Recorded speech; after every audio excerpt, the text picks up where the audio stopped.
Hello, everybody. My name is Aaron Canole, and welcome back once again to the Movie Battleground. I hope you guys enjoyed our DC exhibition match the other night in honor of the Batman releasing. It was a lot of fun to be a part of. But tonight we are back on the main game, and we have two competitors coming back who had very good wins to start off their return to Battleground. But unfortunately, that was followed up by an exit in the first round of the tournament. Although both exited two competitors who would put up very strong performances in said tournament. But I'm not going to waste too much time here. Let's go ahead and get into it. Introducing first, he is coming in with a record of 1 win, 1 defeat. He is Caleb Mashed Potatoes Hansen coming in. Caleb, welcome back to the Movie Battleground, sir. It is a pleasure to have you once again. And as I said, yeah, you do have the distinction of being the first win in that rebooted Battleground, but unfortunately your follow-up against Jordan Owens was not the same fate. How are you feeling coming in today? Yeah, no, I'm that was definitely a humbling experience with Jordan there. He definitely knew what he was doing. But yeah, I don't know. I think I still have the distinction of being the one of your particular favorite matches. So I'm going more the Mike Carlson approach of like I might not win, but you might enjoy watching it. So that's my strategy going in today is to be somewhat entertaining. Oh, absolutely. I mean, you have to respect that at the minimum of trying to be entertaining, sir. And I do look forward to it. At the very least, you have that magnificent beard, which is in and of itself something to check out. So I will go ahead and send you. And is that the Three Little Pigs? No, they're pink elephants. Ah, okay. That's much cooler. I will Yeah. send you guys to the back and bring out your opponent. Coming in also with a record of 1 win, 1 defeat.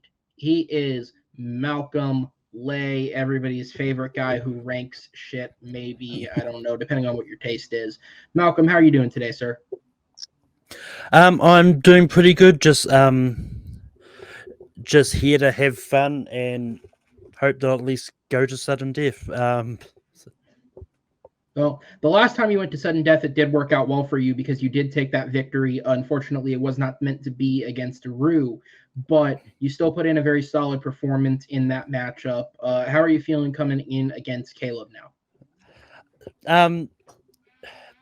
I'm feeling slightly confident, but it's also one of those ones like I try not to go into these too confident, because otherwise I'll get really disappointed if I lose, and it's just I like at least one of these questions. And yeah, I'm just here to have fun.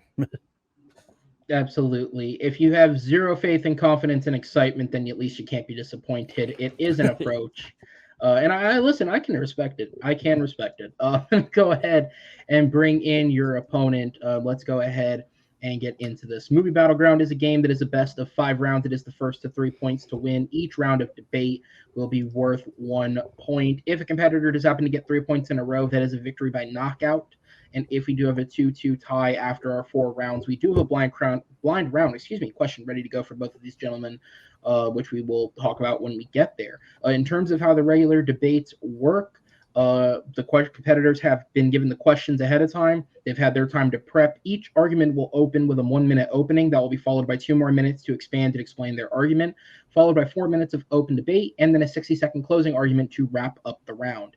After each competitor has finished their round, I do have 3 judges backstage in the form of Jake Reese, Chris Diaz, and Henry Sanchez. They will join me on screen, and they will be making the decision based off what was said in the argument as to who will take the point. With that said, guys, do either of you have any questions for me? Not at all. All right. Well, with that said, let's go ahead and get into it. And our first question comes on behalf of something that's a little bit over a month now, but Game of Thrones was something that was obviously around for a very it was a pop culture staple throughout the entirety of the 2010s, and it launched a lot of careers. Previously, we had asked a question on Movie Battleground that related to films directed by directors who had done episodes of Game of Thrones, excuse me. But now we are going to be talking about the actors. This was written in honor of actor John Bradley, who last month in February had his first 2 wide release movies come out since appearing on Game of Thrones as Samwell Tarly. He was in both the Roland Emmerich Disaster in More Than One Way's flick Moonfall. He was also in the actually decent Jennifer Lopez romance comedy Marry Me with Owen Wilson.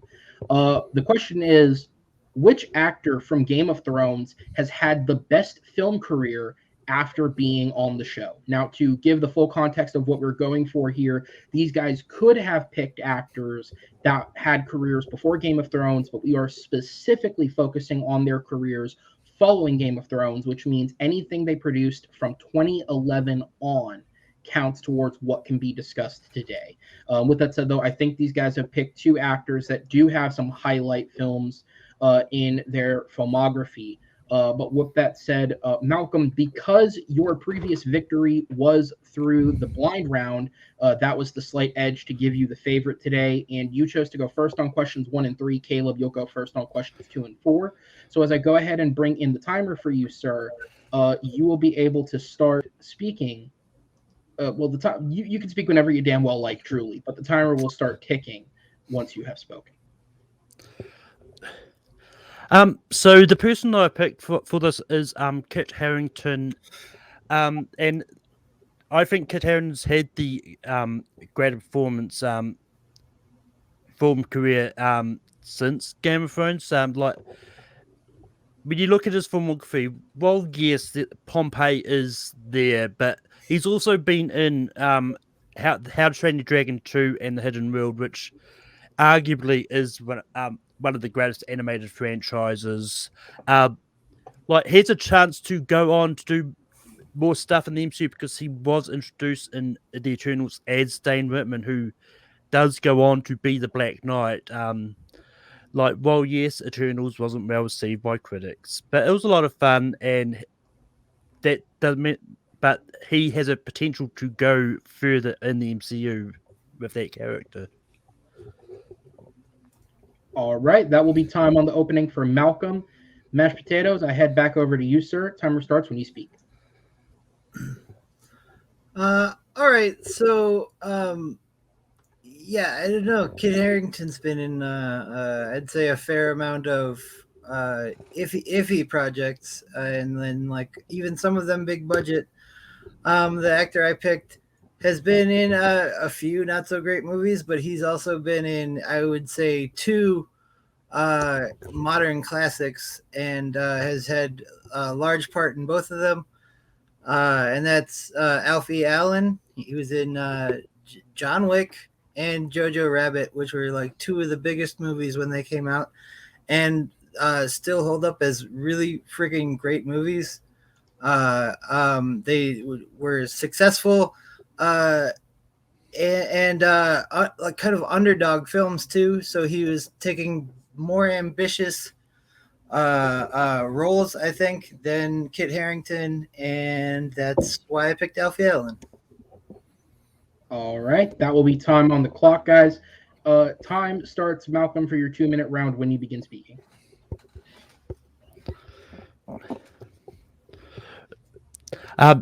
First of all, how dare you use Jojo Rabbit against me? But that being said,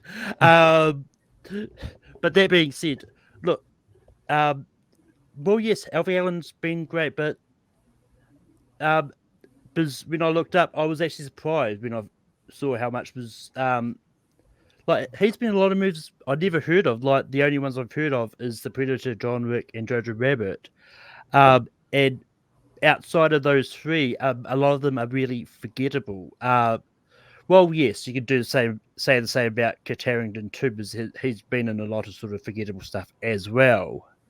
But Alfie Allen wasn't even the best part of Jojo Rabbit. Like he was really forgettable in that movie. And yeah, but Kit Harington, he was like, say what you want about Eternals, he was great as Dane Whitman for the limited screen time that he had in that, and with him becoming Black Knight eventually in the MCU, it's going to open up a lot of doors, and he's going to go far in the MCU.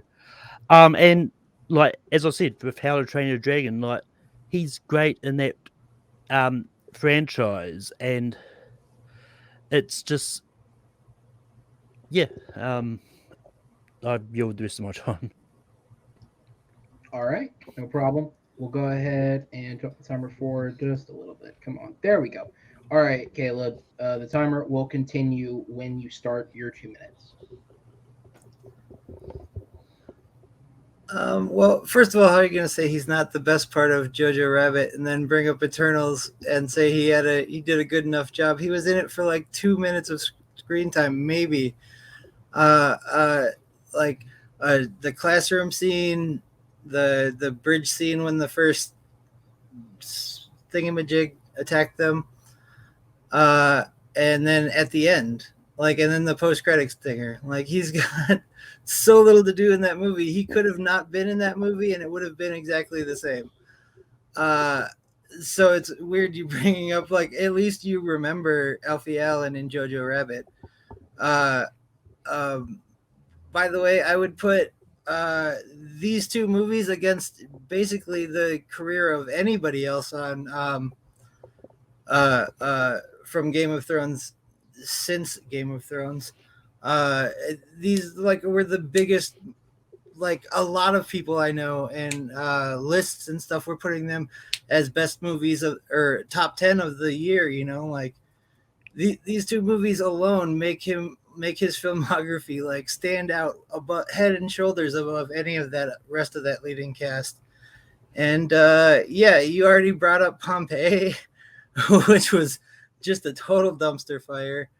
And then How to Train Your Dragon 2, he was also kind of a bit part in that too. So who was he? He was the kind of the head brigand or something. He didn't really. I don't know who he was even. He was the one that the girl had a crush on. The twin girl had a crush on. That's all I know about it. Totally forgettable character. At least in this, again, John Wick, he was one of the main antagonists in Jojo Rabbit. He is very memorable. All right, and that is time. We're going to go ahead and move into the 4-minute open debate. The timer will start when the first person speaks.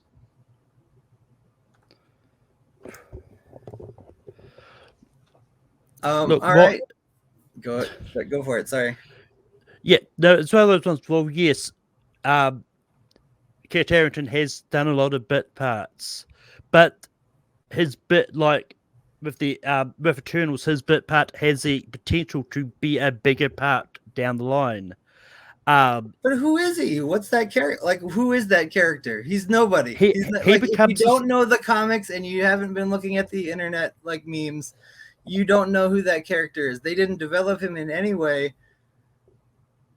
Yes, but it's one of those ones from the post-credits scene that he must become a big deal, because they wouldn't rate, especially the way they built up that scene. It's one of those ones with the MCU, you don't necessarily need to know much about the comics. If they appear in a post-credit scene and it looks like they have potential to become a big deal, it's going to keep them. Yeah, because they tell you he's a big deal. They don't show him being a big deal in any way, even to Cersei, who is his girlfriend. He's not in any of the movie until the end. But that being said, when it comes to Alfie Allen, I love John Wick and I watched it a lot of time. I had to watch the movie again just to find out who Alfie Allen played, because I did not remember him in that movie. He is the main Russian kid, the guy who killed his dog. What are you talking about? You forgot who he was in John Wick? No way.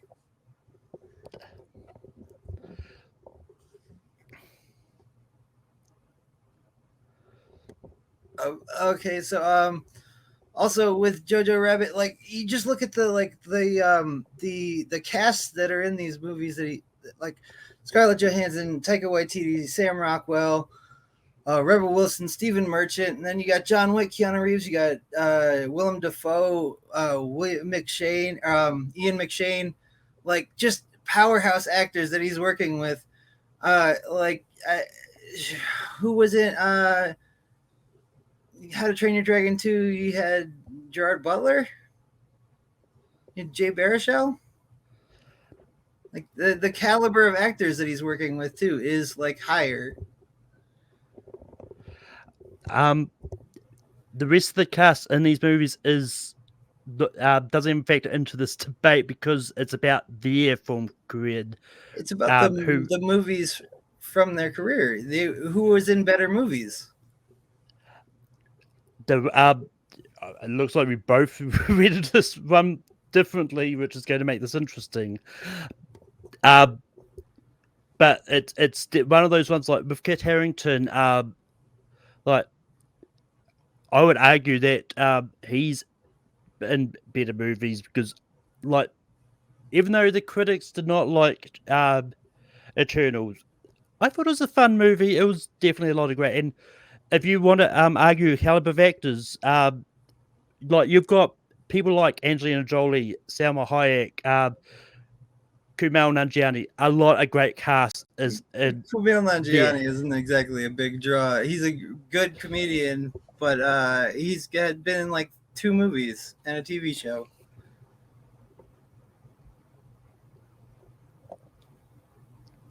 Sorry to cut off your. It's It's all good, guys. If you guys want to wait for the closing, that's cool. We'll let the final second. Yeah, I was just trying to let him finish. I didn't mean to interrupt you. Like I just wanted to get that last jab in. All good, guys. Malcolm, I'll give you a second to collect your thoughts. You guys have 1 minute to close each. You are up first, Malcolm. So when you start speaking, the timer will continue.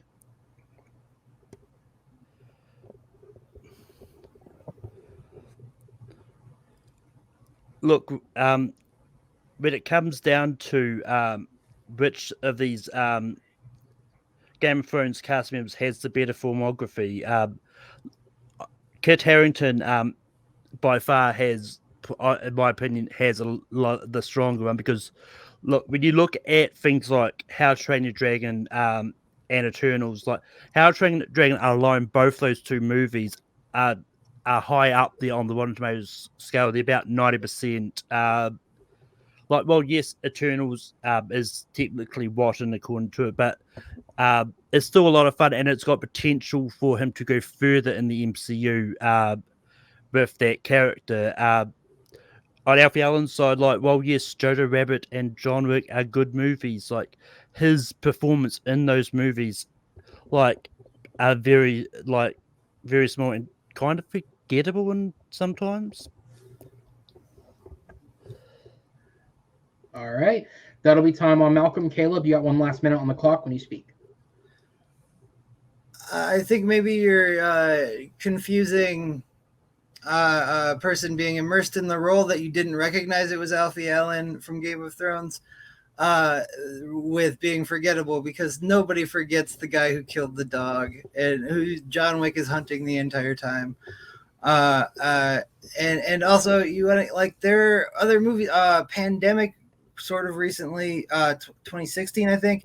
Alfie Allen was the star of that. He's been the star. He's been a major player in most of the movies that I've seen him in. He was a major player in The Predator. He, which is not the greatest movie, but like he was a memorable character in every single one of them. I don't know who Dane is from the Eternals, and really, you said he's had the better filmography. I've only heard you list 3 movies, and one of them was to admit that it was bad. Because and also my movies made money. Pompeii was a time. bomb. All right, guys. You did the best with the scraps you were given on that question. I'll be totally honest, but I'm gonna go ahead and send you guys to the back. Listen, that is a tough debate because I feel like anybody who sits there and looks at Game of Thrones actors' careers will very quickly realize that really none of them have reached the potential in their film career based on how successful that show was. Like, let's just be fucking real here. This was a question that was previously on another match, and because it was a knockout situation, the question didn't actually get used. And they also had a similar discussion about it afterwards, and they had 2 different actors, by the way. And at one point, one of those competitors also picked Sean Bean, who they went back on when they realized it was only from 2011 on. Because seriously, like none of these actors have had any real, true big success since this show. It's almost kind of like the last season of Game of Thrones. Jake, I head to you first, sir. Who gets your vote, and what was the main point that sold it? Caleb, he was just more consistent, and he talked about how Alfie had more ambitious roles and was in some of the best films of the year, where Malcolm only presented Train the Dragon as a good flick. All right, Chris, I go to you. Who gets your vote, and what sold it? Yeah, Caleb mashed potato, kind of in the same situation. It was a little bit confusing fight to figure out who the winner was to the end. But he usually brought up who Alfie was, and he brought John, but he did one who killed the dog. But some of his other were just heard how to train dragon, not much from Malcolm about anything else. All right. Well, guys, I'm going to go ahead and send you to the back. Thank you so much. There you go, Henry. Give the camera a wave there. We'll see you guys in the next round as we bring back the judges. And we move on to question number 2. We're talking about a genre of film in a decade where I feel like a lot of people would argue that this genre might have been at its strongest.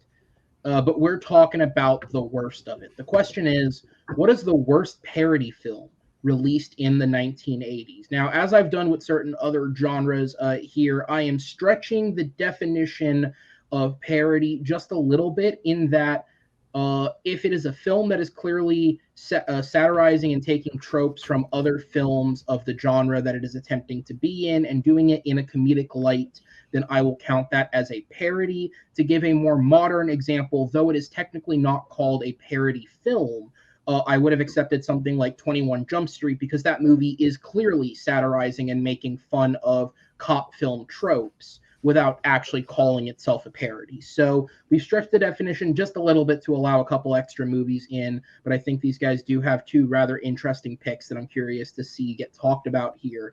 But with that said, Caleb, you are up first on this question, so I'll bring up the timer, disappear, and let it roll when you start speaking.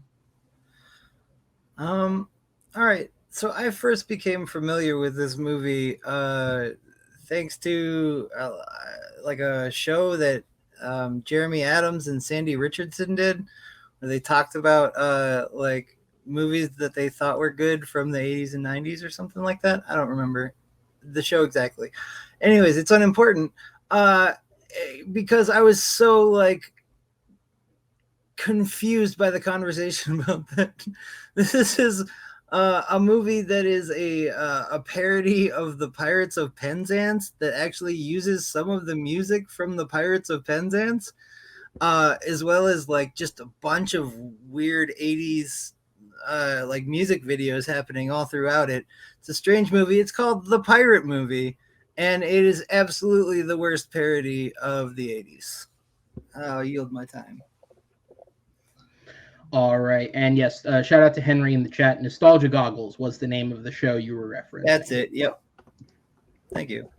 Somebody knows. Malcolm, back over to you, sir. 1 minute on the clock.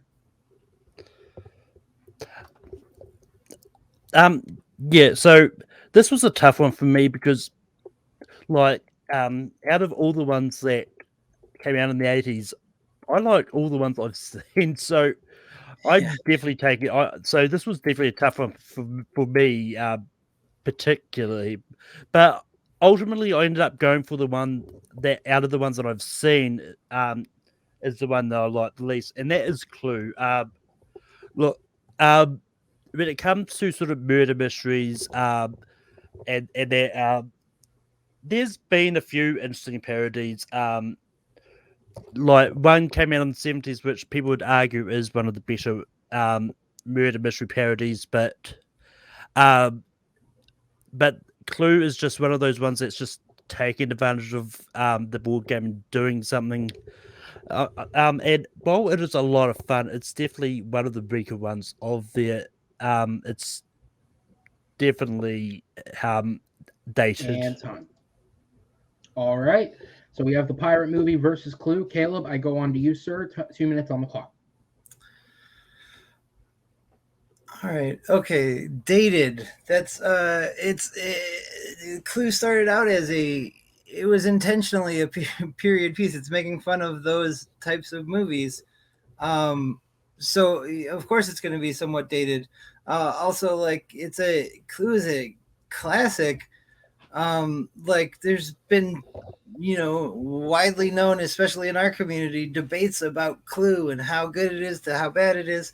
The originality of doing alternate endings and everything. Clue is a really finely crafted a parody, and also the cast in that movie is incredible. Like Madeline Kahn, Tim Curry, Richard, fuck, I can't remember. Anyways, yeah, that's a great movie. I don't know how it could be put in the worst category, even though William Bibiani kind of thinks it's not good. Whereas my movie is an absolute dumpster fire. Also, like the cast, you don't know them. Nobody knows them.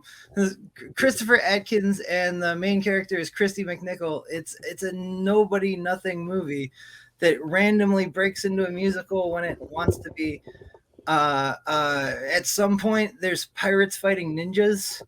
Like that's the opening actually to the there's pirates in this movie now and they're fighting ninjas on a pirate ship. It's just a terrible movie. It's not funny. Randomly they throw in the sword fight between Christopher Atkins and the Pirate King. He loses his sword and then it says use the force and he summons a lightsaber. It's just all over the place. Terrible. Just a crap movie, and Clue is great, so you're wrong. And there we go. What a confident way to end that. Malcolm, back over to you, sir. 2 minutes on the clock when you start speaking. Look, unfortunately, when it came to prepping for this, I kind of ran out of time to watch this movie. I did watch the trailer. It looks a lot of fun. I mean, well, it's free on YouTube. It is free on YouTube. I will get around to watch it. I probably will watch this after this now, because Pirates Fighting Ninjas, thanks for selling it to me. That sounds a lot of fun to me. So, look, when it comes to debating the worst, it's always going to be a subjective thing. But when it comes to Clue, look, there's a better, if there's a better murder, as I said, there's a better murder mystery movie that came out in the 70s called Murder by Death, which does the whole parody of murder mysteries a lot better. But that being, Clue is just sort of piggybacking off that a bit and doing a little bit of its own stuff while being more in line with the source material of the actual game Cluedo. But it's just one of those ones that, well, yes, there's a lot of great actors in it. There's some of the dialogue in this is just not. It's one of those ones that when I rewatched it recently, it was like, I can't believe this. Like this, Tim Curry must have been bored and needed something to do to sign up for this movie. And yeah, I'll yield the rest of my time with as my opinion, and opinions aren't wrong. Well, I can't tell you you're technically wrong on that either. That's not my place. My place is just to facilitate arguing of opinions. With that said, 4 minutes on the clock. Time starts when the first competitor speaks. Yeah, so that was a great jab bringing up Murder by Death. That is definitely the superior parody. But we're talking about the worst parody movie of the 80s. We're not like that. So we're comparing it being less good than one really good parody movie is not being the least good of all parody movies. And the pirate movie is very much so. It's so unoriginal that it literally uses the Gilbert and Sullivan music for 3 scenes from Pirates of Penzance, but it doesn't work. It's weird. It's a little music video freaking dance number. it's just such an all over the place movie that it's just really not good, man. I mean, you bring up the fact that the pirate movie is not original. Find me a parody movie that is original, because parody by definition means making fun of source material. So True. Okay, there's- sure. It doesn't do anything original with the source. It doesn't do anything new or exciting with the source material. They literally do another musical number, but they just change the context of it.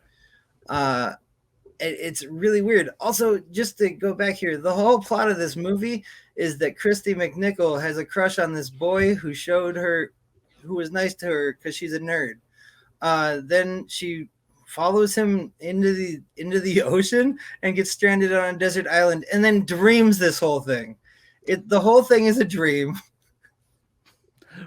Once again, sounds really fun, and I'm looking forward to watching. It's so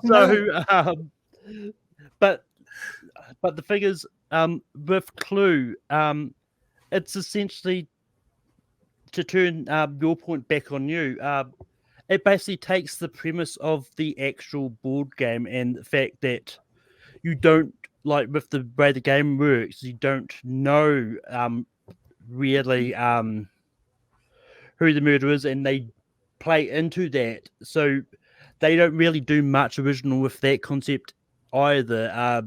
They, like, the only original thing is the 3 different endings. That's about it. The original things are the ways they portray the characters, and they're all parodies of different specific inspectors and shit. There's supposed to be the Thin Man and stuff like that. Like they're all. I think you're confusing Clue with Murder by Death, because Murder by Death is the one that has all the different inspectors that are parodies of famous things. Clue is all the characters is the characters from the game. Like You're right. Mustard, Colonel Mustard, Chris. Yeah. So yeah, you're right. So you threw me off a little bit. Good job. What was I saying? Shoot. Anyways, pirate movie. Also, another thing that happens is they do a random Mary Poppins cartoon. Again, music video, like 2 minutes of this kid on the bottom of the ocean in like an old timey diver's helmet, while cartoon fish dance around him, and he doesn't. It has nothing to do with like anything except that there's cartoon fish. When you've already sold the movie, stop selling. As I said, it sounds a lot of fun. It's terrible. They also do that Indiana Jones. They steal the Indiana Jones like twirl the thing and the shoot a guy joke. Also, just bad movies can be a lot of fun. And you have fun watching a movie. You just we're gonna go into the closers. Caleb, you got 1 minute on the clock, sir. All right, so I think I've laid out a case of why this is so disjointed and very not good. I think I didn't mention there is a random Clouseau-esque French inspector that shows up at one point, and then the pirates fight the cops in a like old-timey gym, like with the freaking dumbbells, and while all the women stand around the edges of the balcony and throw shit at them. And then I think it ends with the guy that she's been fantasizing about her finding her on the island. The end. It was all a dream, and this is all really weird. It's a bad movie. Clue is a classic. It did revolutionizing things for film in general. They did original things with the concept, even though, yes, there are better crime murder mystery spoofs, but it's still not the worst. All right, back to Malcolm. Final minute of the round. Look, everything that Caleb has said about the pirate movie makes it sound like a very fun movie that you can have fun watching. Like, it may be a bad movie, and that's could be fact. Because like on Rotten Tomatoes, like pirate movie doesn't have a good percentage, but anyway. But just because, but if you have fun watching a movie and really enjoy it, then to someone watching it, it's going to be a good movie. Like with Clue, like there's a better murder mystery spoof that does a lot of stuff with the concept murder by death, and it's a lot better. Like Clue just takes the whole concept of the game and just puts a comedy spin on it, and that's about it. There's not much new there. And time. 9%. 9% on Rotten Tomatoes. All right, guys. I'm going to go ahead and send you guys to the back as I bring in our judges. Not much to fact check there, except what he said at the end, which I don't remember if that was brought up during the debate or not. So if it was, count it. If not, don't count it. But yeah, that is true. 9%. But with that said, Chris, I go to you first, sir. Who gets your vote, and what was the main point that sold you? This was an interesting debate. I kind of went in a weird way, even though he told me I'm wanting to watch a movie now after the math for Taylor, because like he pointed out all the watching with his movie. Malcolm didn't say much about Clue, just a few things about and not like the board game. Late Potato gave out an example. It was a weird debate. It just like who gave the bad example and how he told me at the end how bad it is. Like, All right. So Caleb gets the first vote. Henry, I go to you, sir. Who gets your vote, and what was the main point that sold you? Yeah, I went into this. I was like, how is Malcolm going to spin this? Especially after admitting he hadn't seen the movie. But I guess it was weird. When Mashed Potatoes accidentally started describing a different movie and not Clue when knocking it, I was like, that was kind of a fun little twist. So I in a million years, I never would assume this, but I'm gonna go Malcolm just because it sounded fun. Oh, okay.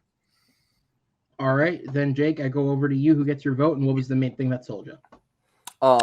Yeah, this ended up being way closer than I thought it was gonna be, but Caleb still did enough in the end to pull it out, pointing out that Clue is a classic and at the very least debated, so somewhere in the middle, whereas Pirate Movie is just a pile of dog shit. All right. Fair enough, guys. Thanks so much. I'll send you to the back as we will bring back in the competitors and move on to question number 3, which is in honor last night, the new DC film, The Batman, directed by Matt Reeves, starring Robert Pattinson, Paul Dano, Zoe Kravitz, and many, many others, was sent into wide release. And what's big is this is the first franchise film that Robert Pattinson's been a part of in over 10 years. He has not touched a franchise since he left Twilight. This is the first franchise that he has joined in that sense. And in that time, Robert Pattinson's become a very interesting actor because if you ask, I'd say 80% of the average movie-going public, they would say that he's an awful actor. And if you say why, they would say Twilight. Because the truth is, so many of his films have not been seen by other people. So I thought it would be interesting, in honor of his role in The Batman, what is Robert Pattinson's most underrated film? Out of everything he's done, what is the one that is the underrated effort? And with that, Malcolm, you are up first, so I will start the timer for you once you begin speaking. Yeah, Robert Pattinson's most underrated movie is Water for Elephants. Like on Rotten Tomatoes, it has 6%, which is crazy to me. But like the movie itself, it's a really good movie, and it's just one of those ones that definitely is one that should be talked about a lot more. It's just kind of swept under the rug here. Like you got like Reese Witherspoon, Hal Holbrook, Christoph Waltz, all in this. And like basically the movie itself is about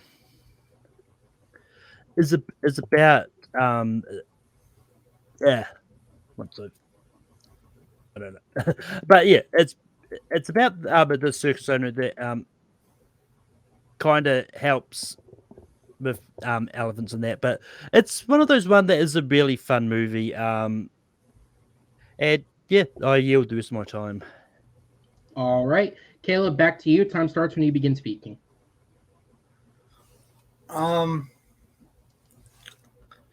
All right, so my pick is a little weird. I picked Harry Potter and the Goblet of Fire. Mostly because before he was the guy from Twilight, he was the guy from Harry Potter and the Goblet of Fire, and he thought he was really good in that. And then everything, well, then he started Twilight, and it just appeared that he never did anything else, and like it kind of, I feel like, messed with his like career trajectory a little bit. I mean, obviously it made him a star, but it also like made him a person that like people on the internet hate. But this was his like first foray onto the big stage, and he did really well in it. And also, it's I think it's one of the best Harry Potter movies, and I don't think it generally gets put up there. Generally, it's like 3. All right. Well, we have elephants versus Harry Potter. Not something I ever thought I'd have to say. But Malcolm, back up to you. 2 minutes on the clock when you start speaking. Well, Caleb made it a lot easy for me by the fact that I can just use the debate I had in my first debate against Jordan Anderson again, because we did underrated Wizarding World movies. All the main series Harry Potter movies are really highly rated. They're all in the like 70 to 80% on Rotten Tomatoes. And Goblet of Fire is not that underrated.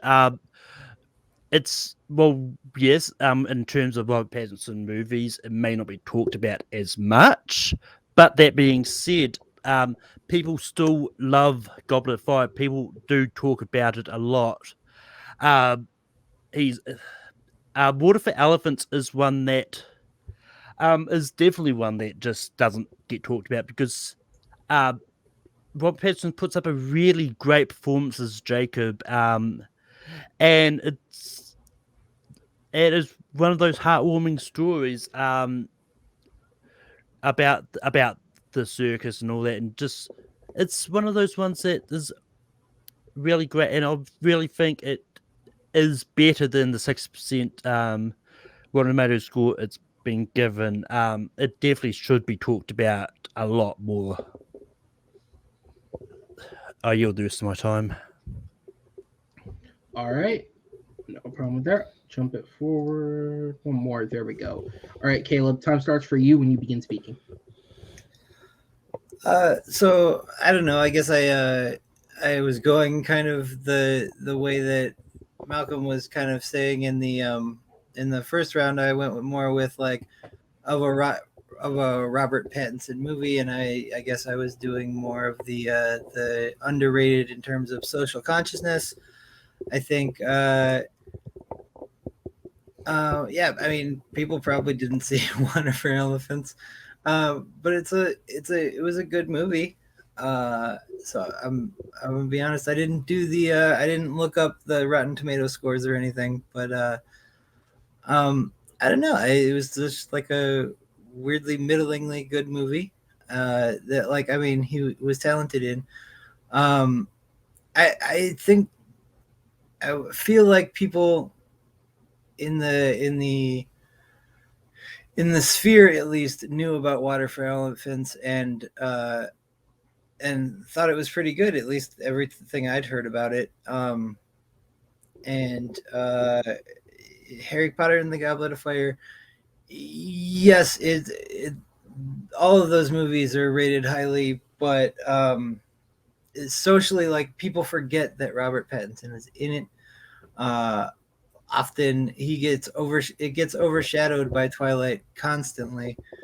And yeah, I'll yield the rest of my time. All right, no problem with that. Go ahead and bump it forward. All right. And so with that, the timer will begin ticking for your 4-minute open debate when the first person speaks. Go for it. I mean, look, it's one of those ones that, like, well, like talking about people in the sphere, it's when you're talking about general public, like when it comes to the general public, like the general public are going to know a lot about someone's bigger movies, and a lot of people I've talked to, when they talk about Robert Pattinson, they're always talking about Twilight. They're always talking about Goblet of Fire. But outside of those, they're not talking about any of his other filmography. And Water for Elephants is, I would argue, is probably one of his better ones outside of Twilight and Goblet of Fire. And it's one that really should be seen a lot more, because it. I don't know that I'd agree with that. It was a good movie. I wouldn't call it a fun movie to watch. It was it's kind of like long and slow and boring. Like, it's about him like having an affair with the circus or the ringmaster or whatever's wife. It's not like it's not like everybody's cup of tea kind of movie. Yes, but even though the movie may not be someone's cup of tea, you can because it's definitely his Robert Pattinson. Like, sometimes you got to take the actual performance by Robert Pattinson out, and if you judge it based on the performance, like he was like really good in the movie. Like, well, yes, the movie is not everyone's cup of tea, I think everyone around him was really good, and he was just okay. He didn't like. He was kind of like stoic the entire time, just like there. But that being said, I thought his performance in Water for Elephants definitely showed his growth as an actor. Like, well, yes, I liked him in Goblet of Fire. As you said, it was one of his earlier roles. He really wasn't like that great in the movie. I believed him as the character, but he wasn't that good. But like, Water for Elephant definitely shows the growth of him as an actor.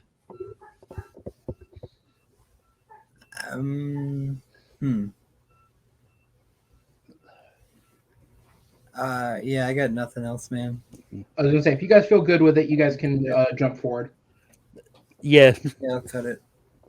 Yeah, no problem, guys. All right. There we go. So you guys do both have 1 minute to close. Malcolm, you are up first when you start speaking.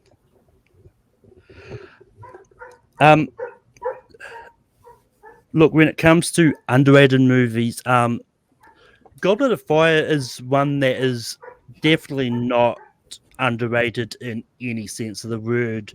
Like, it's probably one of the highest Harry Potter movies in the main series, with 88%. Water for Elephants, it's one that a lot of people don't go to that much. And while, yes, people don't often watch dramas and all that, I get all that.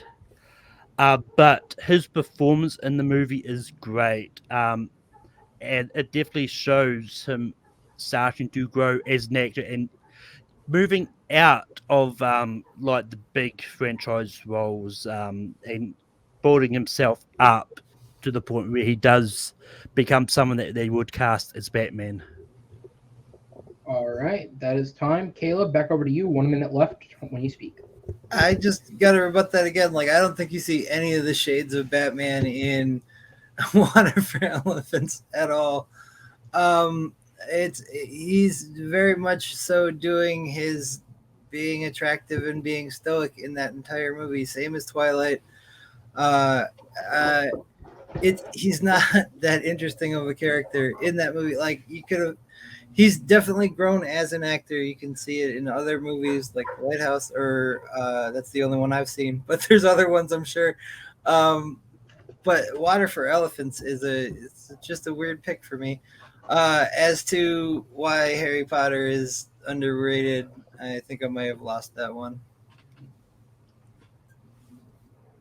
I cut it, man. I got nothing. All right, no problem, guys. I'm gonna be honest, I misunderstood the question when I sent my answer in. Hey, it's all good. You guys put up the best you could there. So I'm going to go ahead and send you to the back and see what the judges thought, despite everything that you guys are thinking right now. Henry, I go to you first. You get your vote, and what was the main point that sold you? Yeah, so Malcolm was able to explain why not only his movie was more underrated, but also why his opponent's was not. And so I'm going to give the point to Malcolm there. All right. Tato, I go to you. Who gets your vote? Malcolm as well. I will echo Henry's sentiment. All right.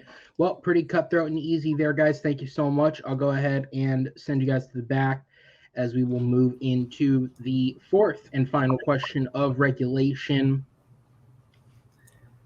As Good job, Malcolm. Disney Plus owns our life, and they have a shit ton of shows related to this. So yeah, let's ask a question about it. What is the best Star Wars film of the Disney era? We've had 5 release into theaters since Disney has taken over. Which one of them is the best? And with that said, Caleb, you are up first on this one, so I will go ahead and let you start when you begin speaking, sir. All right. So I picked Rogue One. I think that's the clear choice. It actually told a story that people wanted to hear, and I feel like it's not that it's not that divisive. I think most people generally like put Rogue One up there as one of the best of the Disney era. You got the actors, you got the acting talent, and you've got a story that people actually wanted to hear, and something that was different in the Star Wars universe. Yes, they sanitized the original version, but like it's still way more gritty than most Star Wars. Everybody dies in the end. It's like a grand tragedy, and it's just an all around well packaged movie that I think people found inoffensive. All right. Malcolm, I head over to you. Time starts when you speak.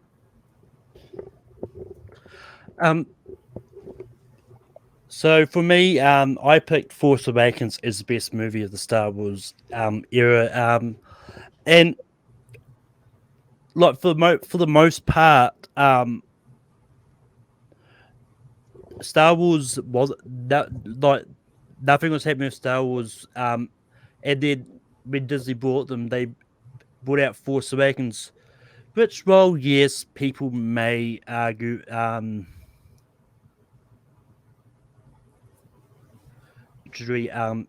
A New Hope, but that being said, it still tells a original story, and it's like, and it brought Star Wars back. I mean, like leaving the theater, I felt Star Wars was back after seeing it. I kind of wish that the rest of the trilogy kind of went up and was cohesive, but the rest of the trilogy is not part of this And time. argument. So, All right. Caleb, back to you. 2 minutes. All right. So The Force Awakens is it's a jumble of a movie. It's also an incomplete story. It's not like the other movies in the Star Wars like first trilogies. Like the other ones were like their own movie, and then they did 2 interconnected movies afterwards. I mean, not that they weren't planning to do the other 2 with the prequels, but the point being, it was a one-off movie. Star Wars could be a one-off movie. Force Awakens could not. The story doesn't make sense. It's only it doesn't tell a beginning, middle, and end. It's just the beginning. It's a whole bunch of preamble.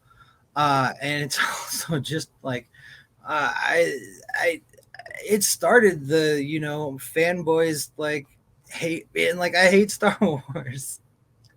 It's like, whereas again, Rogue One genuinely, like most Star Wars fans enjoyed this movie. Were there things that they could be offended by. Yeah, for the most part, I didn't hear much about it. And also they were minor parts, whereas like most of the problems with Force Awakens that you hear are very big problems, plot points, or character arcs, things like that. And Force Awakens is the thing that people complained the most about was Tarkin or Leia, but everything else was good. You had the full cast, all the action, actual like ground war. You got to see the squadrons in action. It was awesome. And time. All right, Malcolm, back over to you. Well, first of all, the only reason the first Star Wars did as well as it got sequel, what felt like a one-off movie is because George Lucas thought it was going to flop. He was told it wasn't going to work out. So that's why it was a standalone story. But that being said, look, well, yes, Rogue One does have its problems. CGI, Tarkin, and Leia being part of it. But the other thing is, this was a story I didn't need told because I couldn't connect with any of these characters at all because I knew what was going to happen to them at the end. It's like going into an M. Night Shyamalan movie and knowing the twist beforehand. It just feels empty and you just can't connect to them that way. But when it comes to Force Awakens, and while yes, what matters is not the be all end all when it comes to debates, but Force Awakens has 93%, Rogue One has 83%, so 84% rather. But It's like critics so- or audience. but Sorry. Force Awakens is one of those ones. It got people talking about Star Wars again, whether or not it's good or bad. It got people talking about Star Wars again. No one was like, as I said, ever since in that 10-year period between Force Awakens and Revenge of the Sith, no one was really talking about Star Wars that much until Force Awakens came and gave it a kick in the pants. Well, yes, it's got its problems, but I still think it's a better movie. All right, that is time. So I will go ahead and move into the 4-minute open debate. The timer will start when the first person speaks. All right. So first of all, sorry about that. Didn't mean to jump in on you. On your time. Force Awakens versus Rogue One. You said that Rogue One was an unnecessary story and you couldn't feel anything for that sounds like a personal problem to me. Yes, we knew they were all going to die at the end, but it was still a compelling story to watch Jyn, navigate her way through the universe and stuff. See non-Force users or people that were like Force sensitive with the Guardians of the Wills. To see that kind of action, you didn't really get that much unless you watched Clone Wars. Also, it was really cool. They canonized Saw Gerrera. They brought in like a lot of really cool and interesting things. K2SO was a big standout. Everybody loved K2SO. Force Awakens just like, I don't want to like crap on it, but there's like some real issues. There's literally a plot point that they never even pick up with Maz Kanata. People have real problems with Adam Driver as Kylo Ren being a like a tantrum throwing emo boy. They killed Han Solo off in like kind of a dumb way that then like JJ had to scramble with in Rise of Skywalker to like explain it away. there's just a lot of problems. Like Rogue One is a concise like story. It's told out. It's got a beginning, middle, and an end. And yeah, so about Star Wars being, he thought it was going to flop, but then he also made a standalone movie with the Phantom Menace. It has a beginning, middle, and end. It is a whole story told. Yes, he intended to make 2 more movies, but he finished an entire story, made a movie. Force Awakens didn't like that. It was just setup. It's all preamble.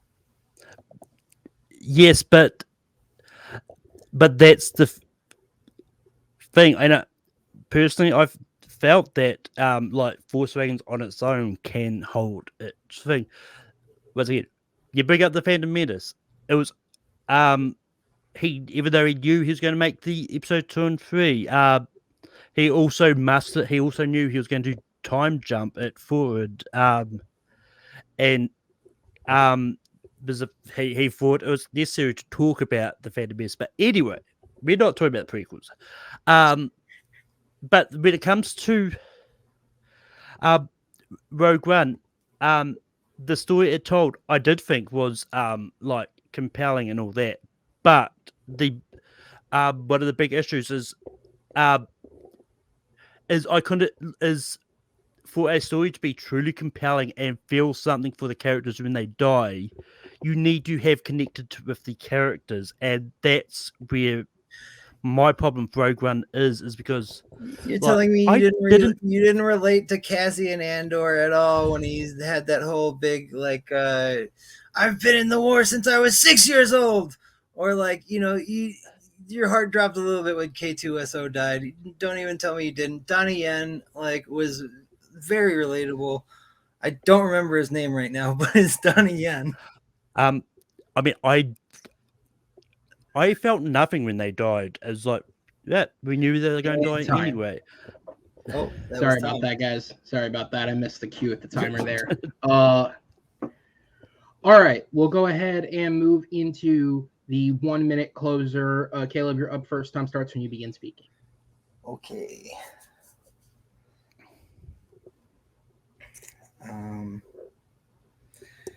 So I'm going to use this 1 minute to mention that a big point that a lot of people bring up with the Force Awakens is that Star Wars was dead. Star Wars was dead before all of this. There were comic books, there were books, there were video games, there were cartoons going on like all throughout that span that you're saying that we had no Star Wars. There was a lot of Star Wars happening. People were still very excited about Star Wars. Everybody was always excited about Star Wars. Another slight thing that I wanted to rebut is shoot, I forgot what I was going to say. Dang it. Yeah, Rogue One is the superior movie in that it is a complete story. And despite what Malcolm says, a lot of people, I think, found these characters pretty compelling, and it canonized things from that universe that I was just talking about. The movies, comics, books, everything brought them into it. All right, Malcolm, you have 1 minute on the clock. Time starts when you speak. Look, just because it's a complete story doesn't mean it makes it good. And I never said that Star Wars wasn't happening in that time frame. It's just that no one was talking about it. And also, you bring up the fact that they canonized Saw Gerrera. The Clone Wars and Rebels and that was already considered canon anyway in the Star Wars era. Though all those was considered canon before Rogue One came out. When it comes to Force Awakens, this the sequels kind of unpacked a lot of this, and it ended up in a unsatisfactory conclusion. But the actual Force Awakens, it got people really talking about Star Wars again. Like, while yes, there was happening between Sith and this movie, no one was talking about it a lot. All right, and that is time. All right, guys. good round about Star Wars there. I'm going to go ahead and send you guys to the back and bring in our judges for the deliberation. Tato, I go to you first, sir. Who gets your vote, and what was the main point that sold it? Caleb, just overall, he was able to hype Rogue One and dump all over Force Awakens. All right. Chris, I go to you. Who gets your vote, and what sold you? Yeah, mashed potato went through the open debate and took the whole argument right then and there. Malcolm didn't say much, and then mashed potato, only put more and more onto the argument. Shit talking first weekend, putting a lot of one to fin. So he won in the end. All right. Well, guys, thank you so much. I'm going to go ahead and send you to the back because your winner by a final score of 3-1, it is Caleb Mashed Potatoes Hansen. Yeah. Redemption. Coming out with the victory. Caleb, congratulations on the win, sir. You are back in the positive column with this victory. How are you feeling? I couldn't be more happy. I was actually really nervous about this one. Malcolm is a veteran of this league, not only like this community. He's all over the place. He knows his movies inside and out. I got a little lucky with the judges. I know Henry wasn't super happy about that last call for me, but yeah, I'm really happy about it. This went super well. I had a great time. Hopefully I made people laugh a little bit, and I came out with the W, so I'm just excited for the next one. Yeah, absolutely. And right now I don't have anybody lined up for you, but is there somebody you would like to face if it was even a potential possibility? Somebody who is less aggressive than Jordan Owens. Just anybody but him. Sure. You know, I like my style's a little more have fun with it and like less intense. Generally, I like to be. So I'll play anybody though. I love arguing about movies. This is so much fun. Absolutely, man. Well, I appreciated having you back once again, sir. Congratulations on the win, and we will see you next time on the Movie Battleground. All right. Peace. As I drop you out and bring in Malcolm. And unfortunately, man, just wasn't your day today, although I do like the take you had on some of these questions. How are you feeling? I mean, I'm feeling good. Like I had a lot of stuff happening before this match, so I didn't get a chance to sort of prep as hard as I normally would for this. But it's one of those ones like with the questions that were given, like some of them didn't really need thousands of pages and notes of anything. It was just one of those ones. But I had a lot of fun, and yeah, I kind of wish I didn't forget whereabouts we were in the round that last question. Otherwise, I probably would have said more. Yeah, totally fair, man. Look, sometimes you just have a bit of an off day. As you said, you didn't get the prep you necessarily would want and had for the other matches. And I don't know what time it is for you, but I know it's late for us right now. So maybe it's like super early for you. But hey, just sometimes it doesn't pan out the way you want it to. But I do ask you a similar question with no direct line of sight towards anybody at the moment. Do you have somebody that interests you in playing, or is it just kind of you'll take what you get? I mean, I'll take what I get really. Like I come here to have fun. I accept I'm probably never going to hold a belt, but I just here to have fun. Absolutely, man. And as long as people are here to have fun, I will continue to have you guys back. Thank you once again, sir, for participating, and I will see you next time we have you back. And guys, that will wrap it up for tonight. Caleb Hansen, who did get that very first victory in the reboot of Battleground, does get to walk away with a second victory tonight against an admirable performance from Malcolm, though maybe it didn't quite live up to the standard that he wanted it to. But guys, that was it for this week. Again, I hope you guys enjoyed this match. Check out the DC match if you haven't, but be prepared because next week is a huge matchup. We have kind of the undercard to the undercard on Thursday night, in which we have Chadwick Webb taking on Jordan Owens. The winner of that matchup will see themselves entered onto a path where if they win enough, they could get a potential title shot down the road. So a win for them in that matchup is absolutely necessary for them to continue to elevate their game in Battleground. And then on Saturday, we have our second Battleground Blitz event, or third, Battleground Blitz event. That is a double upload event, and these two matches are huge. We have both tournament finals going up on the same night. Match number one is going to be the final for the 0-1 bracket. That is Henry Sanchez taking on Sean Hunter. Match number two is going to be the 1-0 bracket final. That is Joe Fairley taking on either Jeremy Adams or Mehdi Raymond. As we said, really dragging this one out because I fucked up with the match recording. So that will be revealed to you guys live during that match. But it is a hell of a game that I'm looking forward to putting on for you guys. Just so you guys know what's coming up after that, the following, I believe it's Wednesday or Thursday, I can't remember exactly what day, we are going to be doing our drunk exhibition match. As you guys saw previously with the wheel spin for that, that has been all set up. So we will be doing that matchup for you guys. And then after that, we're going to be taking a little bit of a break. We're going to halt the uploads until at least the end of March, just to kind of give myself and everybody else involved just a bit of a slight rest.